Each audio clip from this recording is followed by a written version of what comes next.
turabasuhuje inshuti mukomeje gukurikira sincera.official channel yanyu bagezaho amakuru n'ibiganiro bigezweho harimo n'ibiba byavuzwe n'ijwi rya Amerika. Kora like, share, ukore na subscribe ukomeze gukurikira ibiganiro n'amakuru tubagezaho. Abajeje umutekano mu burengerazuba bw'u Rwanda bemeza ko abasirikare bikekwa ko ari aba Republika Demokarasi ya Kongo barabinjiye ku butaka bw'u Rwanda biba inka z'abanyagihugu bo mu murenge wa Busamamana. Abantu baje ku nka z'umuturanyi baza bavuga n'irwego rw'abakongomani Iringara ko baje kuzitwara zose zarenka 8. Mubo yabashije kubona yabonyemo wari wambaye umwenda w'ingabo za Kongo. Uyu numwe mu babanyi w'umunyagihugu wo mu murenge wa Busamamana ari mu bibwe inka muri gisata c'impunzi. Abakobwa b'abarundikazi batwara inda batarakwiza imyaka yo kubaka babandanya kwiyongera. Turagendera ikambi ya Mahama nayo mu hirya nino kw'isi. Amerika yatangaje umuntu wa mbere yanduye ibihara vy'inkende. I Vatikano naho umwungere wa Eklezia Katolika Papa Francisco asaba makungu kurimbura nimba Israel iriko irakora ihonyabwoko ry'abanyepalestina. Tubafitiye n'amakuru ya sport musangwe ikaze. Nongere ndabaha ikaze nshuti bakunzi b'ijwi rya Amerika. Amakuru yacu tuyahereye mu y'intambara ya Hezbollah na Israel. Umuvugizi w'umurwi wa Hezbollah yaguraye aguye mu gitero Israel yagavye muri Libani ejo kwa Mungu. Umwe mu bategetsi ba Hezbollah yatanze ano makuru ntashime ko amazina yiwe atangazwa. Yavuze ko Mohamed Afif yiciwe hagati mu gisagara co mu rwa mukuru wa Libani i Beirut. Mohamed Afif yatanguye kuja ahabona cane mu kwezi kw'icenda inyuma y'igandagurwa rya Hassan Nasrallah yahoze atwara Hezbollah. Umenyesha makuru w'itorokanizo ry'amakuru y'abanyamerika AP yashitse mu kibanza Mohamed Afif yagandaguriwemo ejo kwa Mungu. Yavuze ko yahasanze ibiziga vy'abandi bantu 4 n'abandi 4 bakomeretse. Nyuma y'ico gitero abanyagihugu babonetse mu mabarabara y'umurwa mukuru wa Libani bahunga. Ntaco Israel iratangaza ku vy'igitero caraye gihitanye Mohamed Afif avugira Hezbollah. Mu gihe ibitero vy'ingabo za Israel muri Libani biriko bitera vyegereza uraruko bw'ico gihugu, Israel yasavye abanyagihugu baba mu bisagara birenga 10 biherereye mu buseruko bwa Libani gukinjura. Hagati aho ubushikiranganje bw'amagara y'abantu muri Libani nabwo buvuga ko abamaze guhitanwa n'ibitero Israel bandanya kugaba ku butaka bw'ico gihugu, aho iri mu ruhigi rw'abarwanyi ba Hezbollah barenze 34,000. Abataye izabo bakaba barenga 1,200,000. Ibitigiri vy'abarwanyi ba Hezbollah bamaze kwasiga gatwe ntibizwi. Ku ruhande rwa Israel naho ibitero vya Hezbollah bimaze guhitana abagera kuri 76. Aba bakaba barimwo abasirikare 31. Abataye izabo ni 60,000. Tukivuga rero ku vy'intambara Israel ihanganyemwo n'impande zitandukanye, umwungere wa Eklezia Katolika Papa Francisco asaba makungu kurimbura nimba Israel iriko irakora ihonyabwoko ry'abanyepalestina. Ikinyamakuru La Stampa co mu Butaliyano kibivuga cishimikije tumwe mu duce tw'ibiri mu gitabo ca Papa Francisco kigiye gusohoka vuba. Ku bwa La Stampa, muri ico gitabo umwungere wa Eklezia Katolika Papa Francisco agira ati abahinga benshi bemeza ko ibibera muri Gaza bikwije ibisabwa vyose kugira ngo vyitwe genocide. Tubwirizwa gukora amatohoza yimbitse kugira ngo vy'ukuri tumenye ko hisunzwe amategeko n'insiguro itangwa y'ibiranga genocide ibera muri Gaza ari genocide. Igisirikare ca Israel ntaco kiravuga ku majambo ya Papa Francisco akatari gake muri kahise yamara cumvikanye camirira kure abacagiriza ko kiriko gikora genocide y'abanyepalestina. N'ubwa mbere umwungere wa Eklezia Katolika avugiye ku mugaragaro ijambo genocide y'abanyepalestina kuva intambara ya Israel na Hamas yaduka mu kwezi kw'icenda, ariko harabemeje ko yise intambara yo muri Gaza genocide. Vatican ico gihe yarabibeshuje. Ivyo Papa Francisco yavugiye mu gitabo kigiye gusohoka vyafashwe nk'ibidasanzwe bivanye n'ingene Eklezia Katolika ikunze kwirinda kugira ico ivuze ku matati mpuzamakungu. Amajambo Papa Francisco yavuze ni nayo akarishe cane avuze kuva intambara ya Hamas na Israel yaduka. Mu kwezi kwa 12 ko mu mwaka uheze, Afrika y'Epfo yitwariye Israel muri sentare mpuzamakungu mpanavyaha CPI ivuga ko iriko ikora ivyaha vya genocide muri Gaza. Mu kwa mbere umucamanza mukuru wa CPI Cour Penal International yaciye adegeka Israel kurimbura niba abasirikare bayo bariko barakora ivyaha bagirizwa. Iyo sentare ifise icicaro muri Hollande niravuga nimba yasanze ivyo vyaha Israel iriko irabikora canke itariko irabikora. abajejwe amagara y'abantu muri Amerika batangaje umuntu wa mbere yanduye ibihara vy'inkende uwanduye no muri leta ya California iri mu burengero bwa Amerika.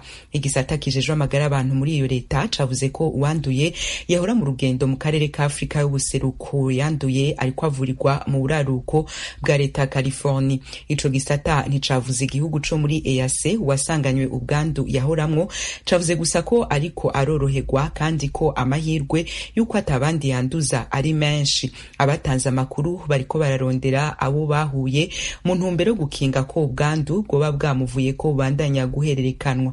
Hambavu ya Amerika, ibindi bihugu bimaze kuvugwamwo abafise ubwandu bavanye muri Afrika y'ubuseruko n'Ubuhindi, Swede, Thailand n'Ubwongereza. Ishami mpuzamakungu ry'amagara y'abantu kw'isi OMS mu mpfunyapfunyo rikavuga ko ubwandu bw'ibihara vy'inkende busa n'ubwagabanutse muri rusange.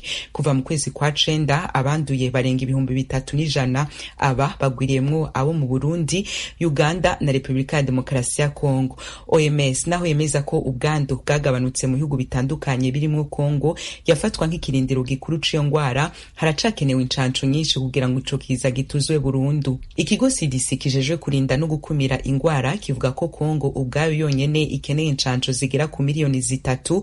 Muri rusangi ibindi bihugu vyose vya Afrika vyavuzwemo ivyo ngwara bigakenera imiliyoni 7 z'incanco. Igihugu cabangamiwe cane n'ubwandu bw'ibihara vy'inkende ni Republika ya Demokarasi ya Kongo, kigakurikirwa n'u Burundi.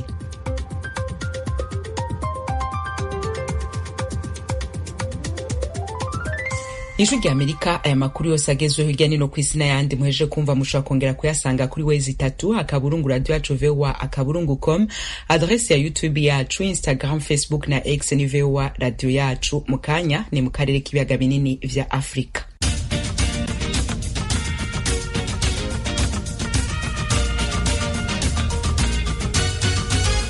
Nongere ndabaha ikaze ntuti bakunzi b'Ijwi rya Amerika. President w'u Rwanda Paul Kagame atangaza ko biteye impungenge kuba muri no myaka hari abantu bacicwa bakizira uko bavutse. Yevuze ejo kwa Mungu agaruka kwicwa ry'umucikacumu wa jenoside yakorewe abatutsi mu Rwanda mu karere ka Ngoma mu burasirazuba bw'ico gihugu, aheruka kwicwa urw'agashinyaguro. Umuvyeyi w'imyaka 66 haje yongera ku bandi 5 bamaze kwicwa kuva mu kwezi kwa 8 kuno mwaka. Ibindi kuri no nkuru na mugenzi wacu Asumta Kaboyi i Kigali mu Rwanda. Urupfu rw'umubyeyi witwa Nduwamungu Paulina w'imyaka 66 y'amavuko warokoze jenoside yakorewe abatutsi mu 1994 rwamenyekanye mu mpera z'iki cyumweru dusoza. Umuyobozi wa Yibuka ku rwego rw'igihugu Dr Gakwenzire Philibert mu kiganiro yahaye Ijwi rya Amerika yagaragaje ko nyakwigendera yishwe n'abantu batahise bamenyekana kuwa 4 tariki ya 14 z'ukwezi kwa 11. Perezida wa Yibuka avuga ko urupfu rwa nyakwigendera basanga rufite nk'isano n'ingengabitekerezo ya jenoside ikomeje. Twasanze uriya mubyeyi akirokoka yagize ubutwari bwo kuguma hafi yaho yarokokeye. Ibibazo rero by'itotezwa byabanje kugaragara kuri uwo mubyeyi mu gihe cya Gacaca, hakajya hagenda humva ko ibintu byo kumurenguriraho amagambo bazamugirira nabi. Ejo ni ku itariki 15 nibwo twumvise urupfu rwe. Kugira ngo urokoke jenoside yakorewe abatutsi mu 1994 nyuma y'imyaka 30 wicwe ruriya urupfu rw'agashinyaguro, kandi bigaragara ko bifitanye isano n'ingengabitekerezo ya jenoside yahagaritswe hashize nyine iyo myaka navuze. Twarwakiye rwose n'umubabaro n'agahinda kenshi. Urupfu rwa nyakwigendera rwamenyekanye mu gitondo cyo kuwa 5 tariki ya 15 nyuma y'uko bamwe mu baturanyi be bamushakishije bakamubura. Umuyobozi wa Yibuka mu karere ka Ngoma Biseruka Omar avugana n'Ijwi rya Amerika yavuze ko ubusanzwe uyu mubyeyi yari atuye umurenge wa Rukumberi, ko yari asanzwe abana neza n'abaturanyi be, gusa avuga ko batewe impungenge n'urupfu rubishwemo. Perezida wa Yibuka mu karere ka Ngoma Biseruka Omar yabwiye Ijwi rya Amerika ko kugeza ubu batarabasha gushyingura nyakwigendera kuko ibice by'umubiri we abamwishe babitandukanije. Urumva bamuciye umutwe barawujyana, hari igihimba gusa nyine igice cy'epfo gusa, umutwe ntabwo turawubona. Bigaragara ko rero nyine babikoze nyine ari ibintu bifitanye isano nyine no gukomeza nyine kwica abarokotse jenoside nk'uko mubibona biri kugenda biba mu gihugu hose. Urabona umwuka umeze ute? Irumvikana abantu bafite ubwoba, cyane cyane aba badamu b'abapfakazi baba bonyine, uretse nabo n'abandi bose nyine urumva ubwoba ntibwabura. Nyuma y'imyaka 30 ishize jenoside ihagaritswe, hanyuma babona ko hari na gahunda nyine y'ubumwe n'ubwiyunge yabayeho, abantu batanga imbabazi, byabangamira ubumwe n'ubwiyunge bikomeje gutya. Umuryango wibuka uvuga ko ubwicanyi bwibasiye abarokotse jenoside yakorewe abatutsi butabereye aho muri Goma gusa, kuko hirya no hino mu gihugu hamaze iminsi humvikanye abarokotse jenoside bagenda bicwa. Kugeza ubu Ibuka ivuga ko imaze kumenya abagera kuri 5 biciwe mu karere ka Karongi mu burengerazuba bw'u Rwanda, mu karere ka Kamonyi mu majyepfo y'u Rwanda ndetse no mu karere ka Ngoma mu burasirazuba bw'u Rwanda. Ubwo yasozaga inama y'umuryango Unity Club, ni umuryango ugizwe n'abayobozi bari muri guverinoma n'abayihozemo ndetse n'abo bashakanye, uyu mukuru w'igihugu yumvikanye avuga kuri aya marorerwa. Ubu muri mwaka 2024 muri uku kwezi turimo, umuntu akazira icyo ari cyo cyangwa icyo abandi bazize mu myaka yashize, tukicara tukabyemera tukabitwara nk'aho ariko bigomba kugenda. Ntabwo ariko bigomba kugenda, ntabwo ariko bigomba kugenda. Muri ba bandi bari bakwiye kuba bafite icyo bashaka kuba, bafite ubushake ndetse bafite uburakari bwo kuvuga ngo ibyatubayeho mu mateka ntibizasubire. Ntabwo bikwiriye. Abarokotse jenoside batuye Rukumberi mu ijwi rya perezida wabo ngo ubwoba bwongeye kuba bwinshi nyuma yo kubura mugenzi wabo. Ibuka ivuga ko inzego zishinzwe iperereza zigikomeje gushakisha abishyuye umubyeyi Nduwamungu Pauline. Kugeza ubu Ibuka ivuga ko abantu 2 bakekwaho uruhare mu rupfu rwe aribo bamaze gutabwa muri yombi n'urwego rw'igihugu rushinzwe ubugenzacyaha RIB. Assumpta Kaboyi, Ijwi ry'Amerika, i Kigali. Assumpta Kaboyi, urakoze. Tukiri mu Rwanda, abajeje umutekano mu burengerazuba bw'ico gihugu bemeza ko hari abasirikare bikekwa ko ari aba Republika ya Demokarasi ya Kongo binjiye ku butaka bw'u Rwanda mu ijoro ryo kuwa gatandatu buca ari kwa Mungu, biba inka z'abanyagihugu bo mu murenge wa Busamamana. Umenyesha makuru wacu Gloria Twishime yanyarukiyeyo adutegurira ino nkuru. Mu butumwa bugufi SP Kwizera Karekezi Bonaventure, umuvugizi wa polisi mu ntara y'Uburengerazuba, yatwandikiye yagize ati: abantu bataramenyekana bibye inka z'abaturage, aho amakuru dufite avuga ko bazambukije mu gihugu cy'abaturanyi. Andi makuru turacyayakurikirana ngo tumenye uko byagenze. Icyakora abaturage bo muri aka gace bo bavuga ko ibi byabaye ahagana mu masaha n'igice z'ijoro, aho abatuye muri aka kagari ka Busigari bavuga ko batewe n'abantu bari bambaye imyenda ya gisirikari iriho ibirango bya FRDC. Uku niko uyu muturage utuye muri aka gace ntabareshya yabituganirije ku murongo wa telefoni. Abantu baje ku nka z'umuturanyi baza bavuga imirwano rw'abakongomani iringara, ubwo ko amajwi yari menshi umuturage yagize ubwoba arirukanka inka azivamo, ariko baje kuzitwara zose zari inka 8. Yirutse kubera ubwoba, ariko mubo yabashije kubona yabonyemo wari wambaye umwenda w'ingabo za Kongo. Izi nka 8 zari z'abantu 3 bo muri aka gace. Ni z'abantu batandukanye, harimo umuturage witwa Gakuru Alphonse, witwa Muhabwanimana Jafeti n'uwitwa Nyiraneza. Zo nka zari mu mudugudu wa Bisizi, akagari na Kabusigari, umurenge nyine ni wa Cyanzarwe. Ntabwo zari mu mupaka, urebye ahantu zari ziri naho umupaka uri harimo intera ijya kuba nk'ibirometero 2 cyangwa kilometero n'igice ugenekereje. Barenze umupaka binjira ku butaka bw'u Rwanda. Twaganirije Gakuru Alphonse, umwe mu bibwe inka, hatubwira uko byamugendekeye. Batwibye inka, batwibye ng'8, ariko tumaze kubona imwe n'icyayi. Ebyiri zimaze kuboneka, ngo turacyakurikirana amakuru, turi kugira ngo dukurikirane. Hari abinjiyemo hirya bari gukomeza kugira ngo bifashe kureba mu bishyamba byabo muri Kongo, turamenya uko bimeze nga nyuma ya saa sita. Bazisanze mu mupaka, zigiye ziri mu mupaka w'u Rwanda na Kongo, niho yari imaze kugera. Niba yari yananiwe kubera ko nda nubwo zavaga aho ziri buriya yananiwe kugenda. Mu busanzwe mu murenge wa Cyanzarwe mu karere ka Rubavu hakunze kumvikana urubyiruko rw'Abanyarwanda rwishora mu mitwe yitwaje intwaro yo muri Repubulika ya Demokarasi ya Kongo, ari naho aba baturage bibwa inka bahera bavuga ko batazibwe n'abatabazi, ahubwo ari abo bari basanzwe babana.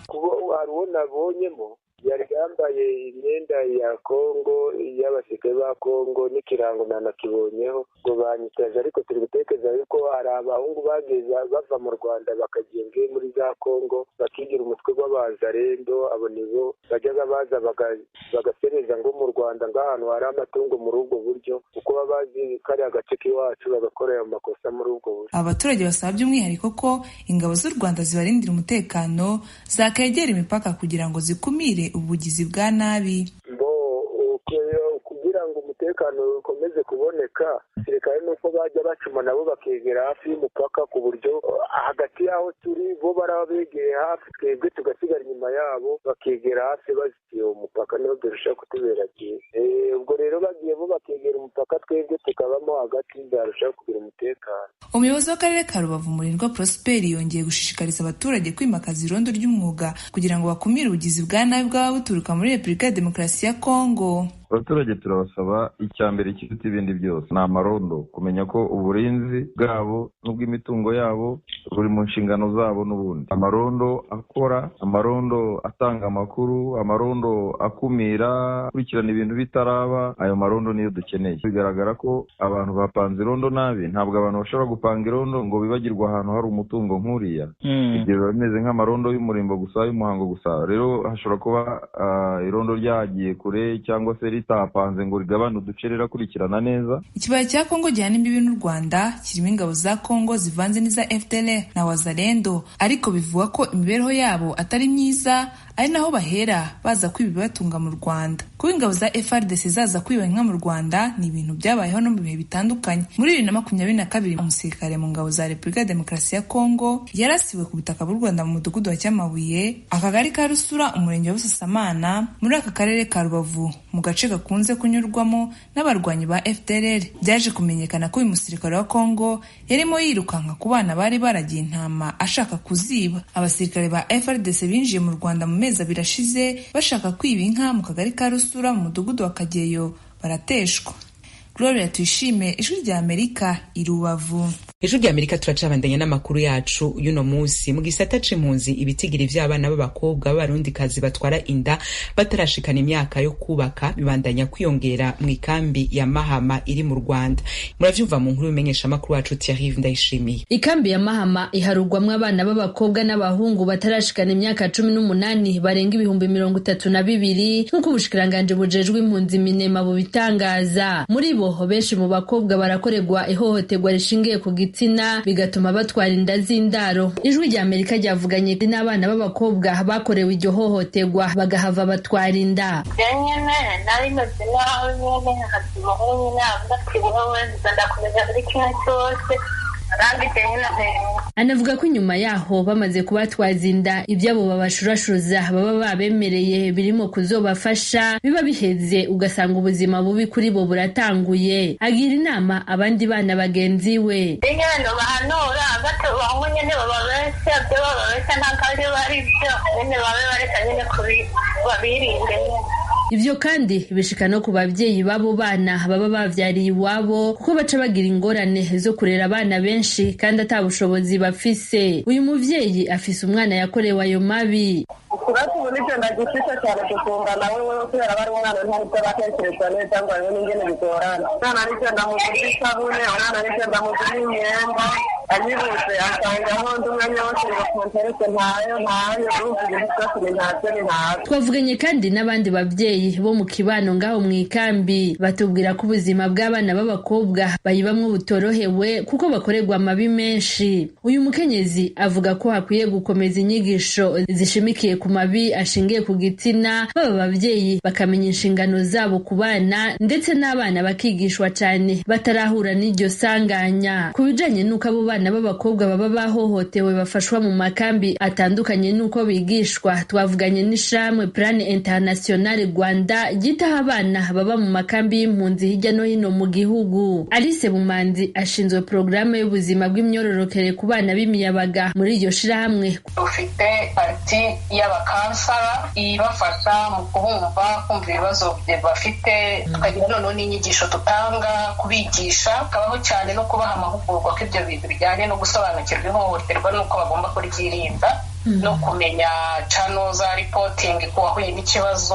Abaserukira ubushikiranganji bwitaho impunzi mu ikambi ya Mahama abo basaba ababyeyi gukurikirana abana babo hakiri kare kuko umwana w'impunzi ategerezwa kubaho nk'uwundi wese. Vuga neza Andre aserukira Minema muri iyo kambi. Bongera kwibutsa ababyeyi ko umwana yitabwaho kugera ku ibitigiri by'abana b'abakobwa bakorerwa amabi bibandanya byongerekana nk'uko bivugwa n'ishirahamwe Plan International Rwanda rikurikiranira hafi ubuzima bw'abana mu makambi no hanze yayo, ariko nta bitigiri nyezina babashije kuduha by'abamaze gukorerwa ayo mabi. Ikambi ya Mahama icumbikiye impunzi ziva mu bihugu 7 bitandukanye, ivyo navyo ni Burundi, Congo, Eritrea, Afghanistan, Yemen, Sudani na Ethiopia. Thierry Ndayishimiye, Ijwi ry'Amerika, mu ikambi ya Mahama mu karere ka Kirehe mu burasirazuba bw'u Rwanda.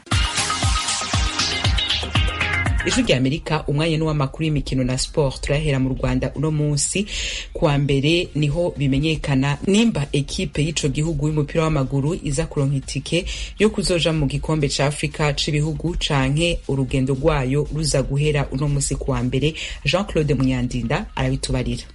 Guhera saa 12 z'umugoroba ku isaha y'i Kigali haratangira umukino wa nyuma mu itsinda rya kane mu rugamba rwo gushakisha itike yo kuzerekeza muri Maroc mu cyiciro cya nyuma cyo guhatanira igikombe cya Afrika cy'ibihugu mu mupira w'amaguru. Amavubi y'u Rwanda arahura na Kagoma z'indashyikirwa za Nigeria kuri stade mpuzamahanga ya Godswill Akpabio mu mujyi wa Uyo uherereye muri leta ya Akwa Ibom muri Nigeria. Ku ruhande rumwe Nigeria yamaze kwibonera itike ya CAN, naho ku rundi ruhande u Rwanda rukaza gukina rurwana no kubona amahirwe ya nyuma ari kure nk'ukwezi. Umukoro wa mbere w'umutoza Frank Spitler w'Amavubi ni ugutsinda Nigeria mu rugo byatuma u Rwanda rugira amanota 8 mu mikino 6. Kubona ayo manota nabyo ntabwo biba bihagije kuko icyifuzo cy'u Rwanda nuko ikipe y'igihugu ya Libya yatsinda ikipe y'igihugu ya Benin mu wundi mukino muri iri tsinda rya kane. Kuri bamwe mu bakurikiranira hafi umupira w'amaguru mu Rwanda barasanga icyo cyifuzo ari nka zanzozi z'umuntu w'umukene cyane, ngo kuko iyo ikipe igezeho itega amakiriro kuri mu nsindire ibyayo biba byageze iwandabaga. Icyizere cy'abakunzi b'ikipe Amavubi cyo kwerekeza muri CAN muri Maroc cyarushijeho kuyoyoka kwa kane cyumweru gishize ubwo yatakazaga amanota 3 kuri stade Amahoro i Remera nyuma yo gutsindwa na Libya igitego 1-0. Icyo gihe abafana batashye bacitse intege, amaganya ari yose. Nukuri Amavubi nta katagize yagerageje, gusa ni kwa kundi wenda football nyine umupira widunda, ariko nta nubwo wenda Libya yaturushije, gusa ni kwa kugira amahirwe make cyane na kira gitego kibaye kiratunguranye mu buryo bugaragara, ntago rwose baturushije gukina umupira. Ndabaye cyane pe, ndabaye dembe zikuntu byagenze nako batagize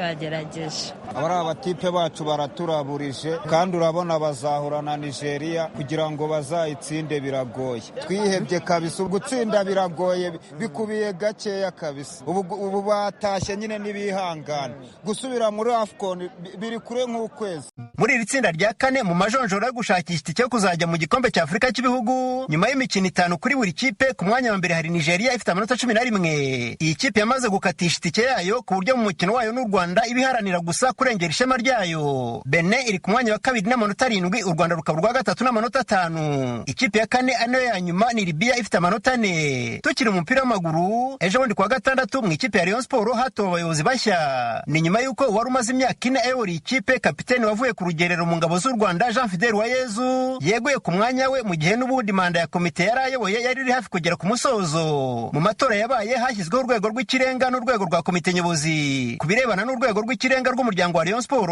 watorewe kuba perezida warwo ni Paul Muvunyi. Ku mwanya wa vice perezida w'uru rwego hatowe Emile Rwagacondo, Abdallah Murenzi atorerwa umwanya w'umunyamabanga. Hatowe kandi abajyanama 6 b'uru rwego rw'ikirenga rw'umuryango wa Rayon Sport, bose uko bangana bakaba barigeze kuba ba perezida b'iyi kipe. Abo ni Paul Ruhamyambuga, Valence Munyabagisha, Theogene Ntamaka, Charles Ngarambe, Sadate Munyakazi na Jean Fidel Uwayezu. Muri komite nyobozi ya Rayon Sport Football Club watowe nka perezida w'ikipe ni Tadeo Twagirayezu. Ku mwanya vice perezida wa mbere hatowe Prosper Muhirwa, vice perezida wa kabiri aba Roger Aimable Ngoga. Patrick Rukundo yatorewe kuba umubitsi, naho ku mwanya w'umujyanama hatowe Denis Gacinya. Jean Claude Munyandinda, Ijwi ry'Amerika i Kigali. Jean Claude Munyandinda, urakoze. Cunkundira tubandanirize mu Burundi. Ibitigiri vy'abakobwa bitabira urukino rwo gusiganwa ku makinga muri ico gihugu biracari hasi cane. Amaze kugwitabira bemeza ko rubafasha mu kwikenura, bagahimiriza bagenzi babo nabo kurwitabira. Ni inkuru ya mugenzi wacu Desire Hatungimana i Kigali mu Rwanda. Mu gihugu cy'u Burundi hari intara zimwe zimwe iyo babonye umukobwa anyonga igare bifata ku munwa bakumirwa. Aho twavuga nk'intara kama ya Mugamba. Ariko rero hari n'izindi ntara nk'Imbo kunyonga igare bisa n'ibiri mu mico yabo, haba ku bakobwa canke ku bahungu. Nk'Igihanga muri komine ya Bubanza mu burengero bw'u Burundi, umusore atagira igare nta mugore abona kuko ariryo risenya rikavoma. Hari n'izindi ntara rero nka Buyenzi, igare ku mukobwa si ibintu bimenyerewe cyane, ariko nta gitangaza gihari kubona umwana w'umukobwa anyonga igare. Emmanuel Rukundo ni umukobwa uno musi afise ikibanza ca mbere mu bigeme mw'ishiramwe ryo gusiganwa ku magare mu Burundi. Yabwiye Ijwi ry'Amerika ko vyamworoheye cyane kwijukira urwo rukino kuko abavyeyi biwe bamushigikiye, naho benshi mu babanyi biwe batabitahura. Sinovuga yuko nagize intambamyi mu muryango, kubera mu muryango hari hasanzwe nyene hari ikinga, kandi n'abavyeyi nta numwe yigeze ambuza, byari sawa. Kandi papa wanje yarasanzwe ajya mu mahiganwa aserukira intara, byari sawa, nta kibazo nigeze ngira. Ahubwo ngeze aho nshobora kuronka amahirwe yo kuja guhiganwa ku rwego rw'igihugu, byabaye ari sawa. Gusa nyene mu kibano, mu bagenzi barashaka nyene kuba bombuza bavuga amajambo, ariko ntibyanciye intege. Rero n'ubu ndacyabandanya kandi ndabona yuko harimwo akarusho. Sengiyumva Desire Hussein, umunyamabanga mukuru w'ishirahamwe ryo gusiganwa ku magare mu Burundi, yabwiye Ijwi ry'Amerika ko kubona abigeme bahiganwa ku magare atari igikorwa coroshe namba. Arerekana uko babigenza kugira buke buke abana babigeme bitabira urwo rukino. Ishirahamwe ryo gusiganwa ku makinga mu Burundi ryakiri ryegera abantu batandukanye, nuvuga nti bashobora kudufasha mu kurondera abanutsi babigeme bashobora kuba bifuza kunyonga amakinga babikunda. Aho rero ico dukora turaheza tugategura amahiganwa, hanyuma iyo turonse abakinyi tugaheza tukabigisha ayo makinga nyene bayagenderako, bakaja mu twokwita ko ari kadantrenema, hanyuma tukabaha n'amakinga bakoresha. Mukamusanzwe muzi yuko ariho nihimiriza ryamaje rikorera kogwa n'ishiramwe mpuzankino Comité National Olympique, bavuga bati ni mugerageze muduze urugero rw'inkino rw'abigeme, nihe babandanye gusa ari abana b'abahungu ari baboneka ko bashoboye inkino. Uno munsi Sengiyumva arashima intambwe abo bigeme baze gushikako, haba mu mahiganwa abera mu Burundi canke mu makungu.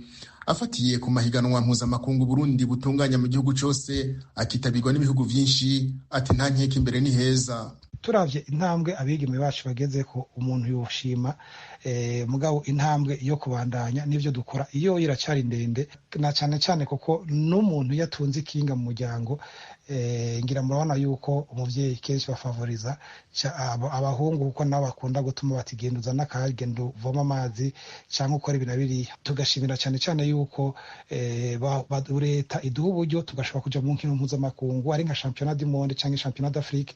Ivyo rero biratuma abigeme bandi basiye mu gihugu bavuga ati vya bintu birimwo akarusho. Rukundo Emmanuela amaze guhiganwa mu bihugu nka Kenya, Misiri, Ghana, Afrika y'Epfo, Tanzania, Ububirigi, Ubwongereza n'Ubusuwise, aremeza ko aho yavuye n'ahageze bitandukanye. Asaba abandi bigeme kutikumira, abibutsa ko atarukino rwahariwe abahungu gusa. Kamunotera abandi bigeme nuko bakunda imyuga yose, batarobanuye ngo ibi nivyo abahungu canke bijyana nivyo abakobwa. Oyaye hama abavyeyi nabo nk'ico no bahanura nuko batobuza abana babo mu ngabire zabo baba bafise, bareka bakazikoreramwo, kuko umuntu ntabazi kizomugeza kure canke kizotuma atera imbere. Kuva mu mwaka w'ibihumbi 2020 Uburundi buratunganya isiganwa ry'amagare mu gisata c'abigeme rizunguruka igihugu cose, rimara indwi, rigizwe n'uduce dutandatu. Uno mwaka iryo higanwa ryitabiriwe n'ibihugu vya Burkina Faso, Sierra Leone, Kenya, Uganda, Benin, Senegal n'Uburundi. Uwabaye wa mbere ni umukobwa yamuka muri Burkina Faso, nayo muri rusangi ikibanza ca mbere cafashwe n'igihugu ca Kenya. Desire Hatungimana, Kigali, Ijwi ry'Amerika. Ijwi ry'Amerika nonga haduce turabangiriye amakuru yacu ya mbere ya kino gitondo.